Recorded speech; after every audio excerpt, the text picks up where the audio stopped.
why you are here today, why I'm here today. I'm here because I'm ready to take some notes. Hopefully you are all as well. So our dear friend, Kate Peter, she has just completed, like literally, I've been stalking her LinkedIn so that I could get her to come and have this very conversation with you all. She has just completed her 90 days at PayScale as their Chief Customer Officer. So I have invited our dear friend Kate today to share what she planned and kind of what the reality was. Because I know here we all are so well intentioned, but not everything always goes as intended. So we are going to hear the real deal from Kate. So, Kate, welcome to today's webinar. Thank you, Kristi. This is such a dream come true. Thank you for having me.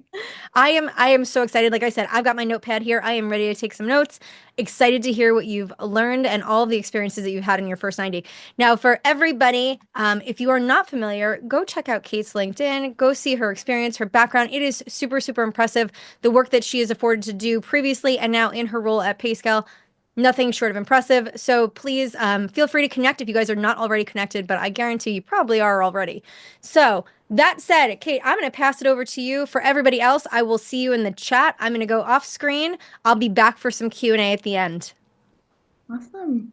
Thank you, Kristi. And thank you, everybody. I see some friendly faces out there in the participants. So I appreciate all of you. And for those that I haven't met, like Kristi said, please feel free to reach out to me. I love to hear from our community. I think it's why customer success is the best industry to be in because of this community and people that we have. So please feel free to reach out.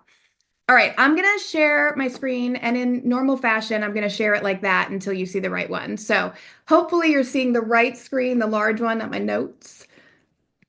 I'm gonna say yes, because no one's come off Yes, mute. you're good. You're good. You're good. Awesome. All right, so thank you again, Kristi. It's been a wild 90 days. For those of you on the call, the first 90 days is always sort of wild, right? Like it's this moment of, I feel like I've got a lot to prove. I feel like I've got a lot of knowledge coming in. I want to make sure that I hit the ground running. I want to do everything, right? And I've had a few of these moments in my career where the first 90 days hits and there's always different emotions. And Kristi and I, right before this, were talking about how it's sometimes the next 90 days that is a little bit more interesting. So look out for more from her on that. But I want to talk about just my first 90 days at PayScale because what it was for me is a culmination of my years of experience at different companies, leading customer success. I had a swing at Harvard Business Review where I really deeply learned leadership.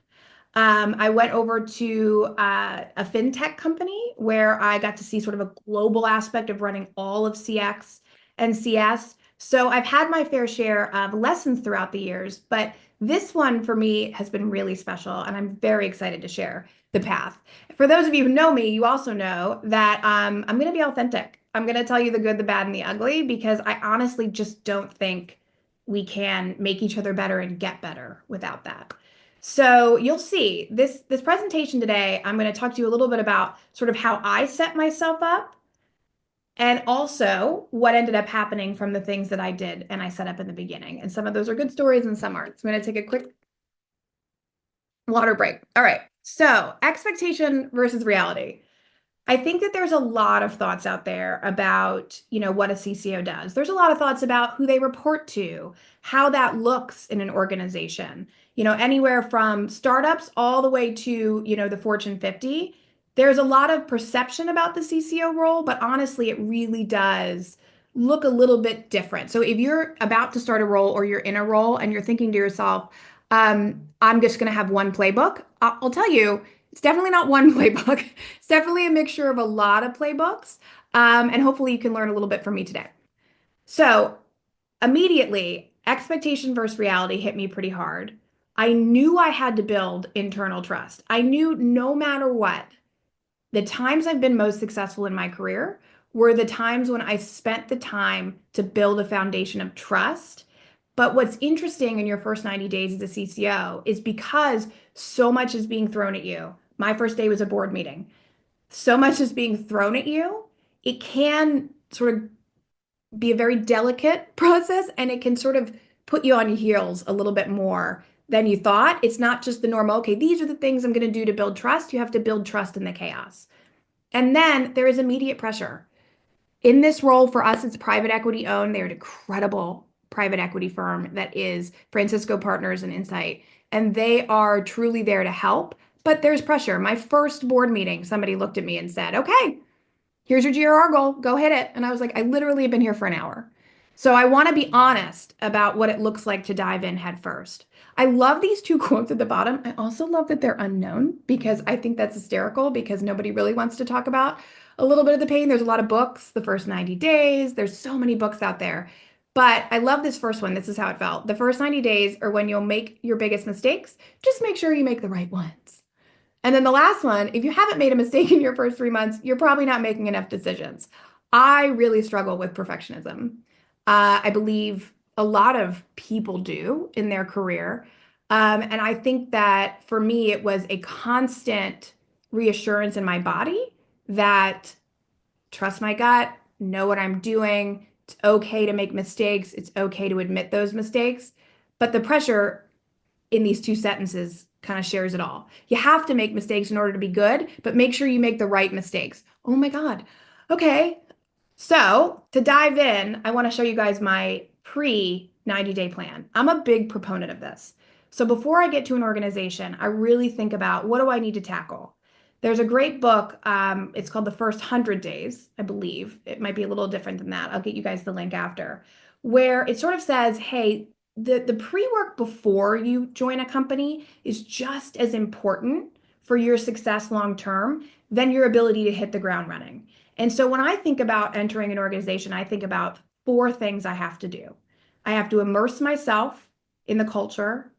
I have to create a rhythm, an operating rhythm that makes the team feel safe. It makes them know what's coming at them. They understand sort of this is what's next. This is when you meet with who. I have to deeply focus on the people. If you talk to one of my former leaders, they might say early in my career, I've been a leader for 20 years now. Early in my career, I probably focused all of my time on people. I'm going to show you, how to balance some of that. And then the action plan. And what this document here does is before you enter the organization, it grounds you. It makes sure that you aren't, moving in 3,000 different directions and saying yes to everything. I'll share with you later, I definitely said yes to too many things. But if you come back to something like this and you've done your research, you usually will start walking in on pretty stable ground. You might have to revisit this document quite a bit, but it's really important. On the people side, I'm going to move to the next slide so I don't take too much time because I don't like to read slides. But what I don't have in here today, I've talked about in a previous life on some stages, is around this thing called the About Me slide and the top 5 email. These are really important. If you do nothing else in your first week or two at a company, it's introducing yourself as a human. Here's who I am as a human. I've got a template, happy to share. I've used it at a lot of organizations. Here's me. Here's what inspires me. Here's what people might misunderstand about me. Here's how I like to communicate. Here's, my pets and my travels, and really just putting everything into one document. But the ask is that your team does the same.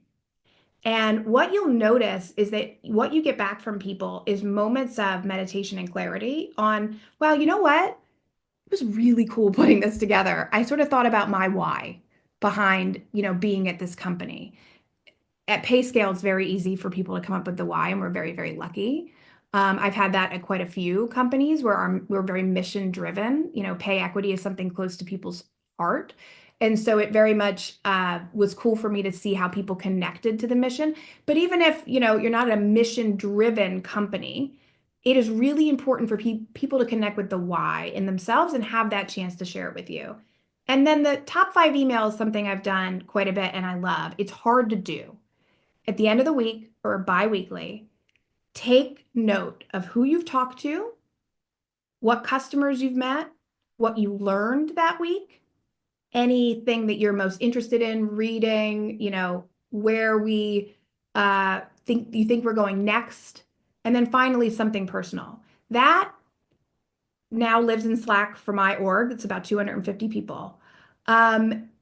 Gets people realizing after the end of the hard week, here's what she was doing, right? Because when you join as a CCO of a large organization, even a small one, you're not always visible. And people really want to know, did you hear me? I like to do call outs, app mentions, all the way, I see all the way up. I like to hold people accountable, saying, cross-functionally, this person's doing that. And it really starts to gain that trust and relationship. So that's just one piece I wanted to point out on this slide.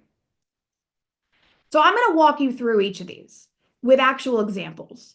For the one that was action down at the bottom, and of course I started with action, even though if you were critiquing me, you could say, oh, she should have started with human or people. But starting with action, I started day one at the board meeting, right? So I had to very much figure out, here's my plan. So what I did was take that slide you just saw and I put it into the first 2 weeks. It says month one up there, but honestly, it was the first 2 weeks. I knew I had to meet with executive leadership to align on a number of things, including what targets we were going to go hit. I knew I needed to understand my organization, which right now is made up of support, services, customer success, and onboarding and implementation and education. And I knew that in order for me to understand where I needed to address maybe gaps and where things could wait a little bit for me because they were running smoothly, I needed to orient myself to the organization.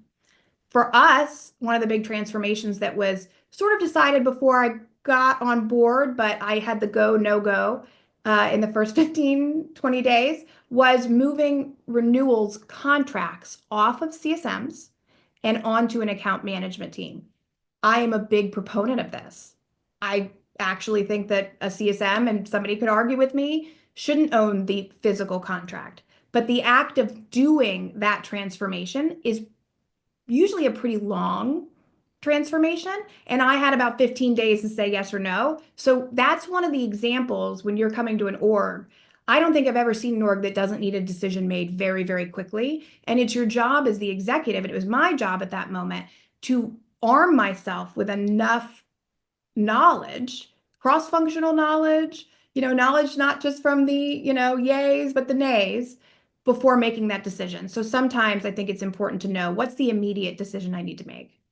Customer portfolio review, of course, I asked for all the things. Where's the customer list? What does it look like? What are we chasing? What near-term risks do we have?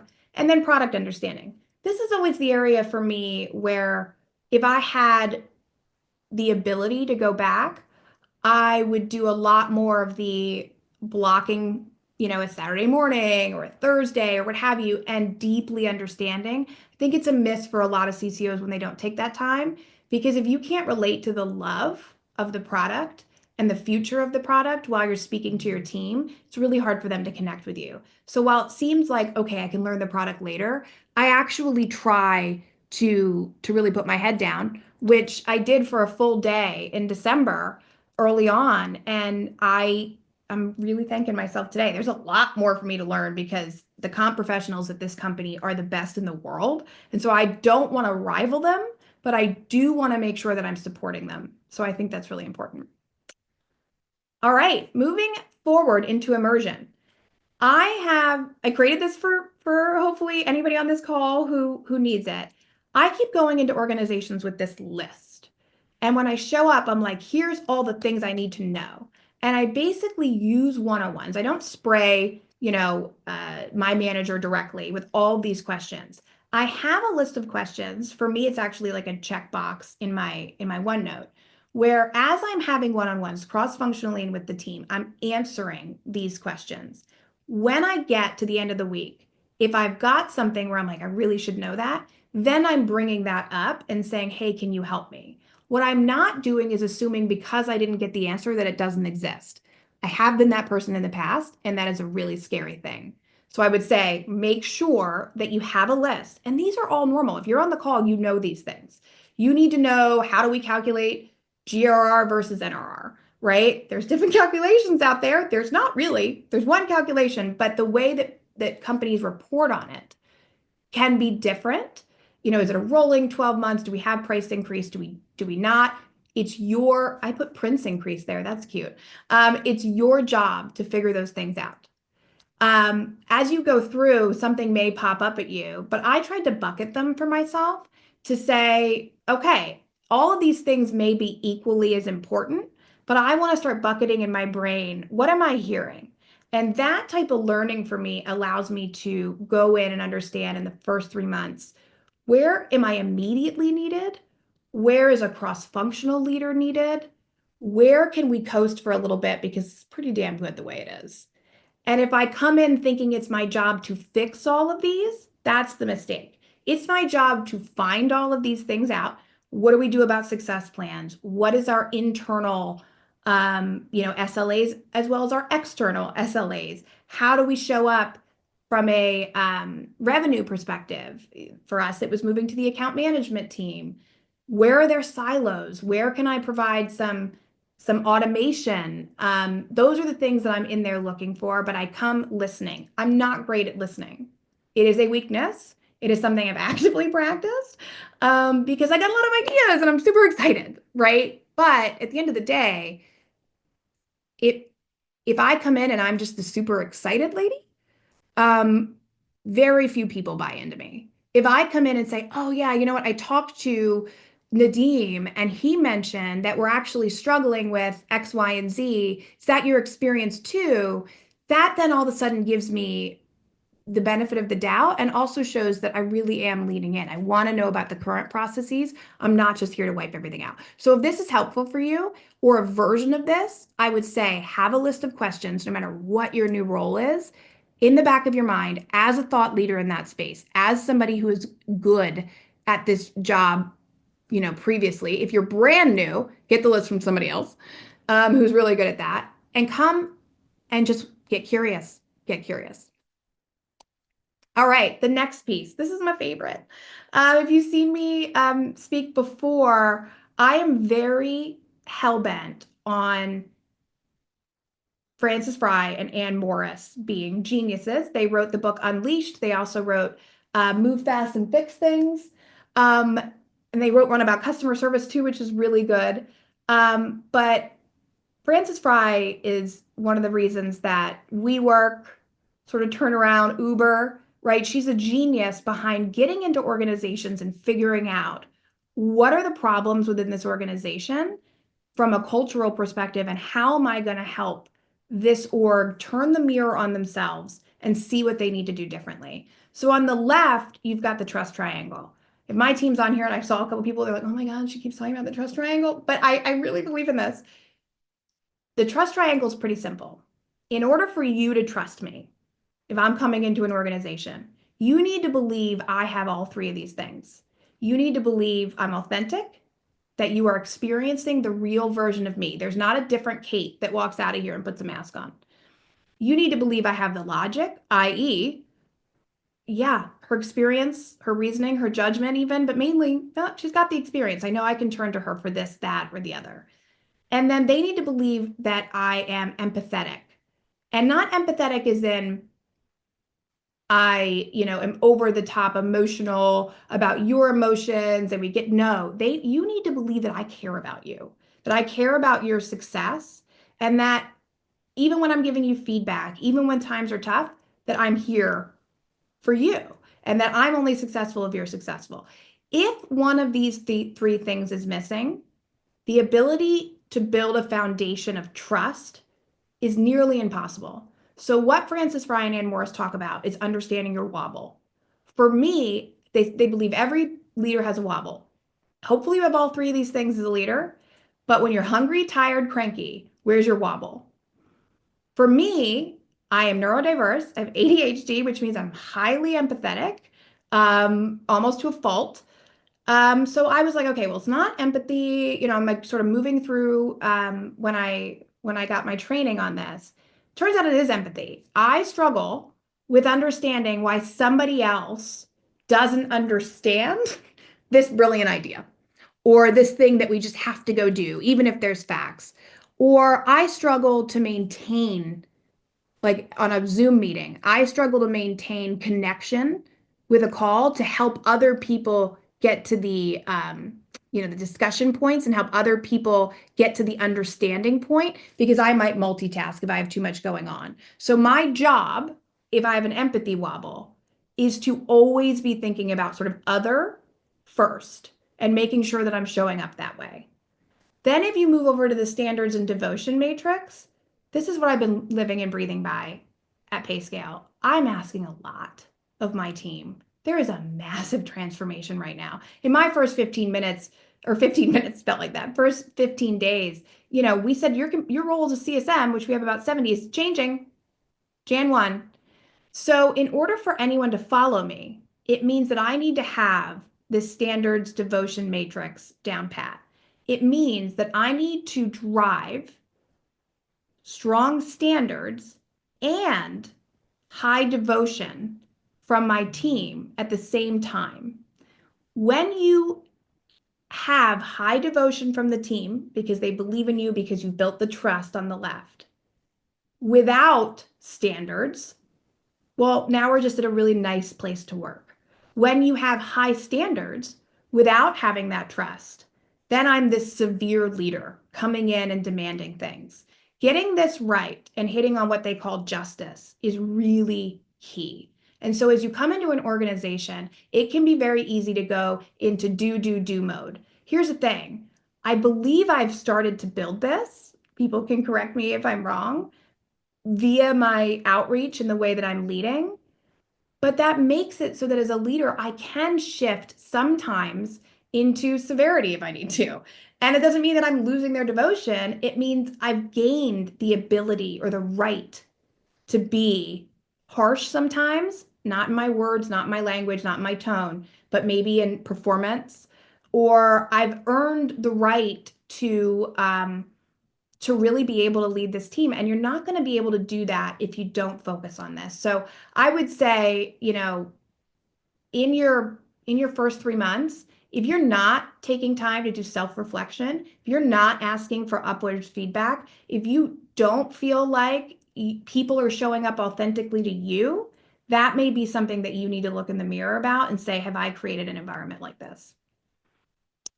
Next, I believe in psychological safety for sure. I believe people don't know what's going on if you don't tell them. And in an ELT or any executive team, it is very common for people to say in their brains, well, I know it, and go to bed at night. Oh, well, I know about the product roadmap. I know what we're doing. I know what we're investing in. Uh, okay, because you were in the meeting, like you were physically in the room, in a boardroom in New York. That's why you know. And if you don't take the time, the energy, and the resources to share all of that, to hear the feedback in a very intentional way in meetings that you don't skip, in all hands that you plan, it's not going to work. People aren't going to feel like they can trust you. So one of the things you'll see on the next slide is I realized I couldn't do this because I was only one person and I was really struggling. So I went to the CEO, Chris Hayes, who I just adore, and I said, I need help. I need help because right now there is only one of me, and I need somebody who's going to help me really see what's going on and take full advantage of the entire customer org. So you'll see right there at the bottom right, I hired a VP of strategy. For me, her name is Lindsay O. She is incredible. And she's somebody who comes in and can be my right arm. So a takeaway for anybody on the call taking a leadership role is that's not always going to be afforded to you. But the takeaway is ask for what you need. Ask.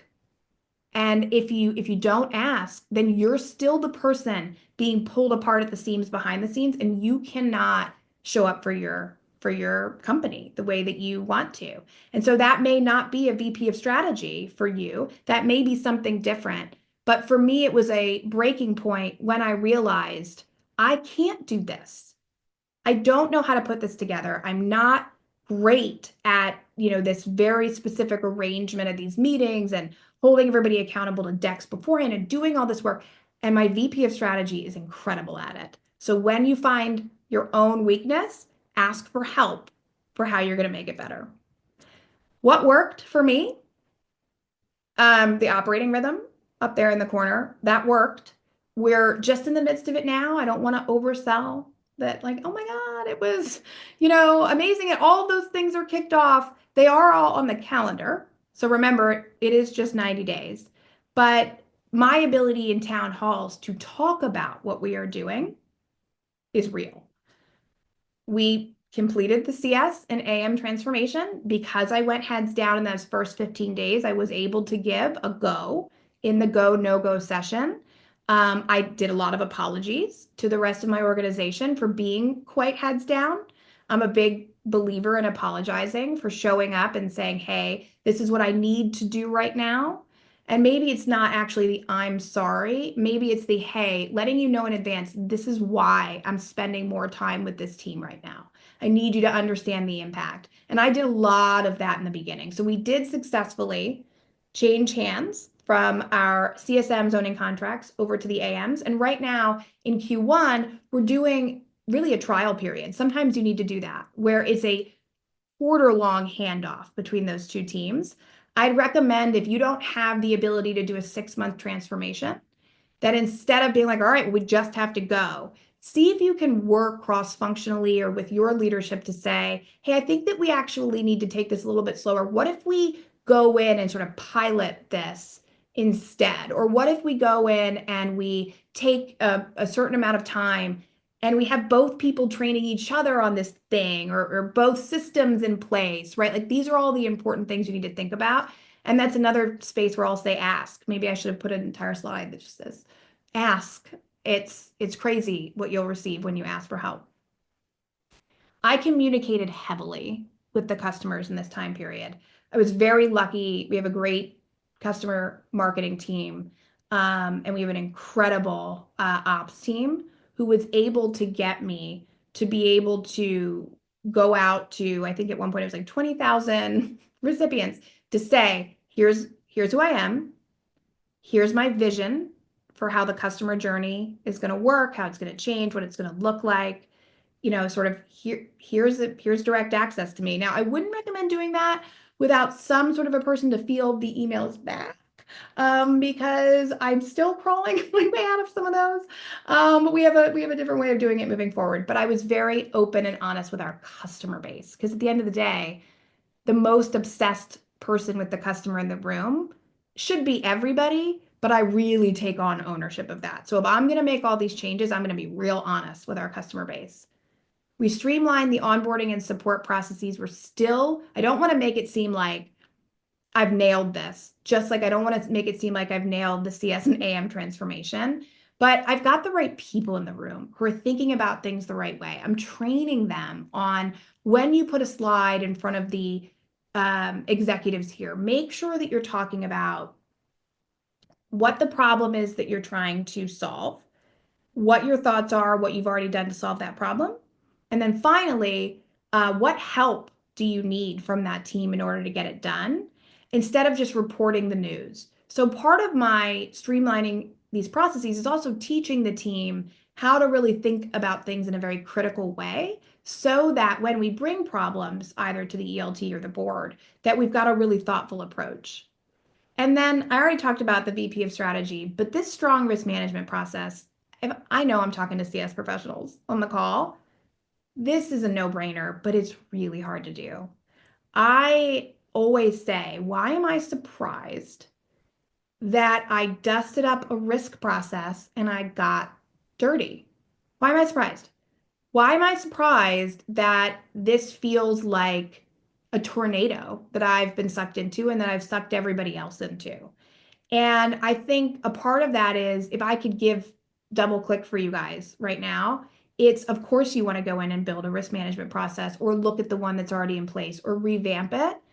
But know that you need to be prepared to hold people's hands through it, to develop a culture of trust where people feel okay saying out loud where risk may be.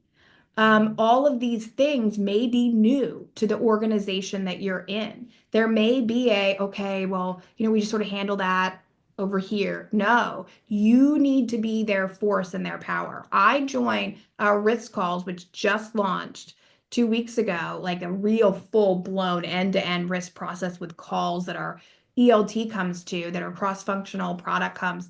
I join and I coach my team in that call. They are not alone. It is my risk just as much as theirs, even if I've only been here for 3 months. And I am helping them build that muscle of speaking up and speaking out and feeling safe.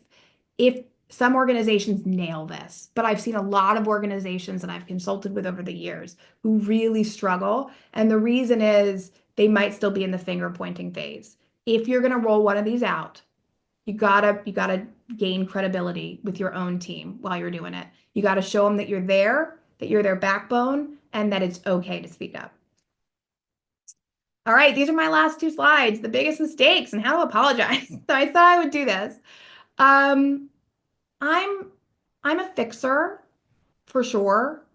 Um, I tend to come in hot. Literally wrote that down with, oh, okay, I got an answer for that. Oh, I got a slide for that. Oh, I mean, to the point of, I'm sure there are eye rolls internally of, oh, really? You fixed that before? Okay, Kate.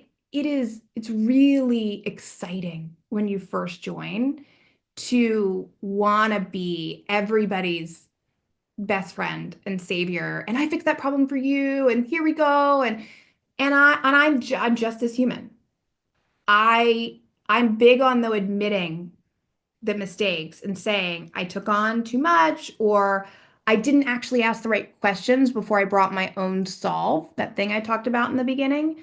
And I think as long as you're willing to say that, you can usually set a better cadence for yourself. But if you come up in front and when you do it, call me and tell me all the secrets and say, here is my exact roadmap of what I will and will not touch. Great.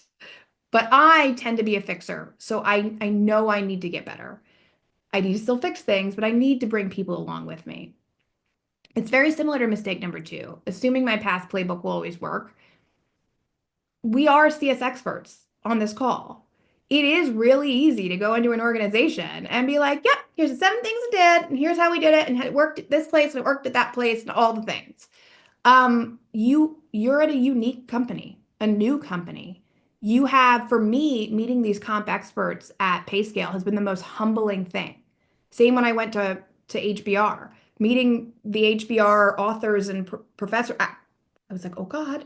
And what you have to do is mesh their extreme expertise with yours in a way that feels like you're bringing people with you, or else you're just the person coming in barking about the good old days at some other company. And people are real quick to be like, okay. Last one, not listening to my gut. A couple of things did happen where my gut told me this is too fast. This isn't thought out enough. Where are the numbers to back up whatever this decision is? And I I I wish I wouldn't. I don't say face planted, but there was a couple where it was like, man, I knew that. I knew that. Why didn't I listen? Why didn't I speak up? And so I think a part of me wants to say here that there's no magic potion that I'm drinking or that Kristi's drinking that makes it so that, we're just good saying whatever, whenever. I do say a lot, and I'm usually pretty open, but there are moments where you just sort of feel like, okay, like I need to go do this because this is what the company needs. And you don't listen to your gut. And I'll tell you, when your gut's speaking up or your stomach hurts, listen to it. There's probably a reason, especially if you're stepping into a CCO role or a senior leader role and you've done this before. It doesn't mean you got to go tell everybody they're wrong, but it does mean you need to sit with that. Maybe take a walk, maybe get on your, Peloton workout, whatever it may be, meditate on it because there's likely a reason that it's saying something. And then finally, I just wanted to give you guys a quick, if you take away anything, it's a few things. Share the quick wins, that top 5 for me at the end of every other week in Slack. I'm sharing the wins as often as possible, the little ones, the big ones. I need to do even more of it, and I know that. And so I've actually held myself accountable with a little sticky note that says like, hey, share the wins. Because to me, I'm like, great, my team is awesome, right? But to somebody else, it might mean the world if you told their story, which brings me to storytelling. get really good at creating narratives that really influence. If you haven't read The Art of Influence, like really start to say, here's the why behind. If you are doing anything and you're not saying what the why behind it is, you are not bringing people with you. Storytelling is a great way to do that. Be transparent, as open and honest, not just because I work at a paid transparency company, but because the more transparent you can be, the more people feel safe to raise their hands and say what they don't understand or what they need. And then finally, align cross-functionally, create, be a sponsor for somebody else, help them align. If you are not taking the time to say, why did I know about this thing, but this other group didn't? Or if you get caught in a meeting, which has happened to me, and you know, oh my God, wait, what are we doing on that thing? I didn't know about that thing. I've been creating it over here. Take that moment not to get upset. Leave the call, connect with that person and say, hey, I feel like we probably could do a better job aligning before the next call. Can I set up some time with you? Don't take it personally. Nobody is doing anything over in a silo away from you because they're trying to hurt you. They're trying to get their job done. But if you see an area where you can, improve the alignment across the company and bring everybody together to be customer centric or to be customer centric, take that time and align. I really think that by implementing these things and being humble, admitting your mistakes, bringing an action list with you on the first day or before the first day, that hopefully you'll hit the ground running and then know that Kristi's about to supply you with the next 90 days, which I'm realizing is where the rubber really meets the road. So, all right. Thank you, Kristi. Kate, I told you I wasn't kidding that I was coming to this prepared to take a page of notes. So I have a page of notes. And since we don't have any questions yet from our guests, I've also assembled a list of my questions that I have. So because nobody else is asking questions, I'm going to make this about me, guys. So if you've got questions, I'm going to watch the QA, beat me to it, take the time. But Kate, I've got a series of questions, so I hope you don't mind. We're going to go through these. Okay. Okay. So you talk about transparency being super important. How do you determine what needs to be shared? Because Mhm. there is a little bit of like a need to know basis, right? You're sitting in the C-suite, you're privy to a lot of things. What do you determine gets funneled down and how? That's a really good question.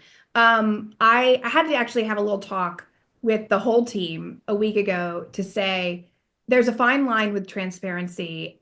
In today's day and age, I know you know this, Kristi, like you can find out right now exactly why that celebrity couple divorced and what the hell went down, right? Like you can find out everything. And there's this need, I think, of all of us, myself included, because of the world we live in, to know everything and to feel like if I don't know everything, then honestly, how can I go on? And I think that you're right, there's this really nice balance. So what I typically do is get in front of something if I can't, say all the things to a team. Like if you're thinking about like in my former life, like M&A or those types of things, right? Where it's like, okay, this is going to be one of those moments where I'm going to tell you that I feel really good about what I'm seeing or hearing about this thing, or I am working really hard on this thing. But this is one of those moments where the fine line of transparency is coming into play. And so I'll just be open and honest with you that that's the card I'm pulling. Otherwise, I mean, I am probably HR's worst nightmare, which is why they are my best friends. I might actually be, Kate. If I would maybe challenge you to that with some really good people to advocate on my behalf to say that I'm probably going to beat you there. But I too am an oversharer. Yes, overshare. I'm sure that there's been moments where Simone, my HRBP, is like, oh my God. But I also think HR is the backbone of the company. And so I make sure that if I ever have any issues with that, my CHRO, Lexi, is my dear friend now. I run it by her. And then I sometimes my husband's like, do you need to wear a bracelet? And like click your just don't you don't just, this is not a gossip session, Kate. Like you need to be an adult. So, yeah. So I work on it hard. But it is a fine line. You're exactly right.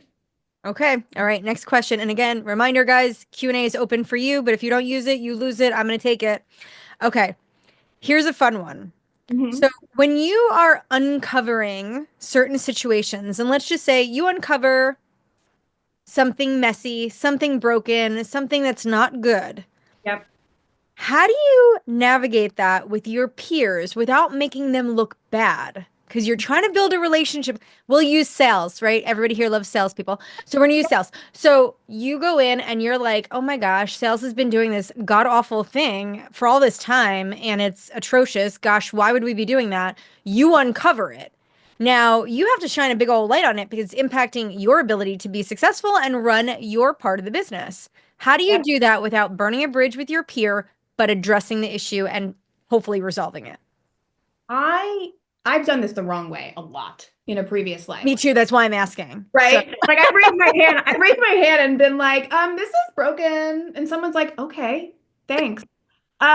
So what I do now is, and I'm getting better at this, I'm still a work in progress, as we all are, WIP, is I go to the person themselves, and I have read a lot about like Art of the Influence or whatever, and I swear to God, if any of them are on this call, and I'm like, hey, I really have a good idea for we have an ELT every Monday, where we all get together with our CEO. I think I've got an idea for something and I want to hear your thoughts. And maybe you can give me some background on what it is that we did previously, maybe even knowing that previously I do know that the thing that they're doing is not great. And I try to come at it that way first. But I am a huge believer in we're moving, we talk a lot about like performance culture at PayScale. I'm also a huge believer in being able to have hard conversations with the ELT and psychological safety. And I think psychological safety means the ability to have really awful, like not awful, bad, hard conversations with each other and come out the other side still intact. And what my CEO has done is built that here. I've been in other organizations where that's not built. And I'll tell you, it can feel like you're watching your back at all times. So I took a little bit of that, brought that with me here to be like, okay, I never want to watch my back. I don't want someone else to have to. What can I do first? But then when I joined, our chief product officer, when he was interviewing me, said, we're going to fight, right? And I'm like, yeah. He's like, you got your boxing gloves on? I'm like, I do. And he's like, we're in this together. And so if you can develop that relationship of we're not always going to agree, but we're in it together, that's great. If honestly something's hurting the customer experience, though, as the CCO or as a senior leader, you got to call it out. I love that. Okay, we do have a first question in the Q&A, so I'm going to read through this. So, Charlene, thank you so much for asking. So, I'm well past my first 90 days, just hit my 1 year mark in a Pioneer VP of CS role for my organization. All teams from marketing, sales, ops, and CS are far more at an infancy, non-developed level than I was clear coming in. It feels all points of overlap are hitting me. What are your recommendations for an approach to starting over now that all is revealed and for my sanity and effectiveness for being responsible for CS without the infrastructure? So truly sort of starting from scratch is what, But at 365 days in. right. I think, thank you. Put a hat on it called, we're going to go into a go-to market transformation process. And you're going to call it that. And then you're going to put project people on it. And you're going to align on the 3 to 4 biggest pain points you see across all of those orgs. And if you've got a PMO, great. If you don't, you can do this with SMEs across the organization who really want to step up and step out. And you're going to put people on these problems and you're going to put a timeline to it of 6 months to a year. You're going to put steer codes around it every month where everybody comes together. You're going to report out on it to the CEO. And then you're going to come out at the end of the year going, look at this project I did. See, it's as easy as that. That was doing that thing I just said was literally almost ended me at the hospital at my last place, but I know you can do it. Yeah, honestly, you got to get the alignment and buy-in and say, like, you know what, here's the reality of where we are and here's where we need to go and we want to go on this journey together. I think make friends out of your partners and peers and kind of work towards the same objective, and I think you guys will get there in time. Yeah, absolutely. Okay, I'm gonna go back to my questions again, guys. You still have 10 minutes to get your Q&As into the Q&A. If not, I'm gonna keep using it. Okay, so Kate, PE and VC firms have high expectations of a new C-level executive, right? You're not coming in as a director, you're not a VP. How do you manage expectations as a new leader?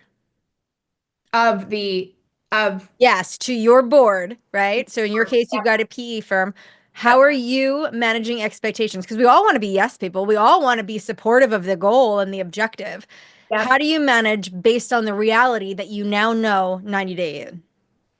Yeah, so I get the chance to do that next week at board meeting number 2, where I don't get to be like the cutesy, like, oh, nice to meet you. It's my first day and my palm's sweaty. I get to do that next week. And so the way that I'm handling that is very much what I talked about in the middle, like with these problem statements, right? Coming with some ideas, then asking for their help. Honestly, I'm very lucky with FP that they have a consulting group that they meet with you as often as you want. And that consulting group can really help me. So the person I have on FP side helps me with all of that. Even helps me to say, like, here's how you might present this to your board, which she sits in that company. So that's a nice thing that I have that I know I've been in other PE firms might not have. I'm a big believer in bringing the problem and then helping in that session prioritize with the board on how we're going to go do the thing. I'm very lucky that my board's number one thing coming out of the first board meeting was the impact of GRR. I was elated and also terrified. They were like, every point of GRR is 80 million in valuation. Go. I'm like, oh my God.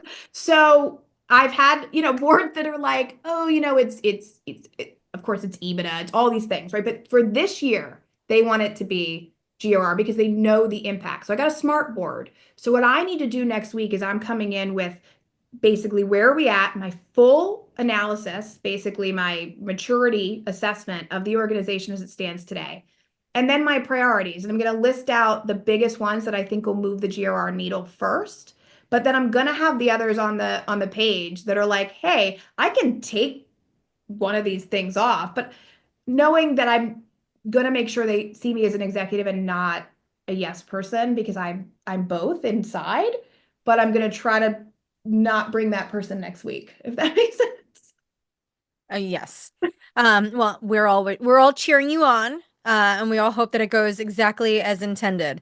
Okay, guys, I'm still reminding you, 7 minutes left to ask questions. If not, I'm gonna keep using it. All right, so you talked a lot about kind of the information that you use to inform your kind of thought process and kind of what you're doing here. Talk to me about data and what role did data and having access to data and good data, what Yep. role did data play in your first 90? I've seen this at every organization I've joined in the last 4 years, where the ability to get my hands on the true story of the customer, the true version of the customer is different everywhere. And we all got big projects. Everybody's doing like a CPQ or Salesforce, client success, Gainsight, Suresy, all these companies are out there and there's all these different systems. And I honestly think the entire industry needs to do better at figuring out how we get all that in truly one actual place that's real. And then you got Snowflake, you got Tableau, you got all these different things, right? And I remember going in and consulting with companies and being like, what are we gonna, why are there so many different versions of this? Mm-hmm. So for me, it was no different at PayScale. What I liked was the ability for PayScale to have already had sort of a deep financial understanding of those metrics was great.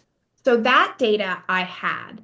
I did the test. I do. I'm sure you do this, Kristi, or you tell people to do it.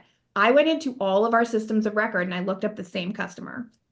And I said, what's the story in each of these? And I could find different stories. So for me, data is about, if I could have a single source of truth for sales, a single source of truth for CS, a single source of truth for the, executive team, all these things, by the end of this year, I will have done my job. But usually data, the story it tells me right out of the gate is where there's gaps and even where there's gaps and silos between organizations. Because how are you looking at a different customer than I'm looking at? Yeah. Yes to all of that. Okay, I'm gonna keep going because we have 5 minutes and I will never waste a minute with an expert like you. So, my next one is, how do you know when and how to make personnel changes? Hmm. Because first 90 is a sensitive time, right? Because you don't want to instill fear that you're coming in and firing everybody. But there might also be some very obvious places of change that need to be made. How do you do that delicately so that you're doing what's right for the business, but also managing to the fear mongers out there that are like, oh my gosh, she's coming in to fire everybody? Yes, it it is it is the it is a tightrope that I've that I feel like at any moment, if I've got my little like thing holding me onto this tightrope because I'm not an actual like acrobat or whatever, like I'm gonna fall off. It's really hard because I'm a people pleaser to not want to throw my arms around everybody and say everything's gonna be okay. I do that with town halls. If I've made a change, I first thing I do is I put time on the calendar of the group of the leader I just made change, like open Q&A, right? And then I do a town hall where I talk about, what's the why behind a different direction. I had somebody give me really great advice once that I think is helping folks here as I make some changes. Maybe it's not, maybe it's just in my head, but I'm going to use it anyway. I had somebody give me great advice where it was leaders, some leaders can run the gamut of the entire, startup phase, foundational to growth phase to like large IPO. And he said, but sometimes a specific leader is really good for one of those phases, right? And that might be the foundational phase. That might be the right. And so when I've made personnel decisions, the way that I've been talking to my team is I am so happy that person was here for that. Like they crushed it, right? Because likely they did. I'm only coming in to a larger company that's doing as well as it is because of the people that have been before me. Whether or not I think the decisions they made were right or not, I'm coming into a profitable company. So they did something really well. But the understanding of, but growth mode or next phase mode just isn't something that they want to do most of the time. I'm good at, I think, offboarding people like, hey, like, what do you want to do? And typically you can get underneath and if you find out they're not actually aligned with your vision, they would be happier somewhere else. I that's the perfect case scenario. That doesn't always happen. But after I do it, I give a lot of time. And that's the transparency piece, which you first asked is me saying sometimes you can't like Instagram or like Google like why Brad and Angelina broke up. Like this is one of the I would never say out loud why somebody Right. left, but I do believe that they were a really good leader for the time they were here. And I honestly believe that, like in my heart of like, I'm not just saying that. Thank you for helping get us to the profitable company we're at. I love that. I have used all of the minutes as I intended to. I did have one question left, but we are at time. So, Kate, you're off the hook for my last question. If you can answer it in 30 seconds or less, it was what was the thing that caught you off guard the most? Like, what was the biggest, like, oh, okay, like biggest surprise? The dedication of the people here and their expertise. I like coming in being like, I know all these things. There was a lot of humbling moments, and I'm still humble every day, and I love that surprise. I love that. Okay, that is a good happy surprise, and I love that. I think it's a great place for us to end. Kate, thank you so much for sharing and reflecting and instilling all of your insights on this group. I know that this will have a lot of lasting impact as it will be on demand. So again, friendly reminder, this was recorded, it will be distributed. So if you had to leave early, if you couldn't make it live, hopefully you found a ton of value in this. Few pieces of advice for you. If you are not connected with Kate on LinkedIn, please highly recommend you do. The first thing I did was I dropped her link in the chat. So if you're here still and you didn't go click on it, go click on that link. We will share it out. Please connect with Kate, follow her journey. And then, Kate, lastly, I just want to thank you so much for your time today and your commitment to this community. You're doing great work. We're so excited to see the next 90 days and here to cheer you along. So thank you for everybody who's made it. Today, we're going to share our next webinar coming up. So stay tuned for that. Hopefully, we'll see you back next week. Kate, thank you again so much. Oh, thank you. Total honor. Thank you. All right, everyone. Thank you guys so much. We'll see you soon.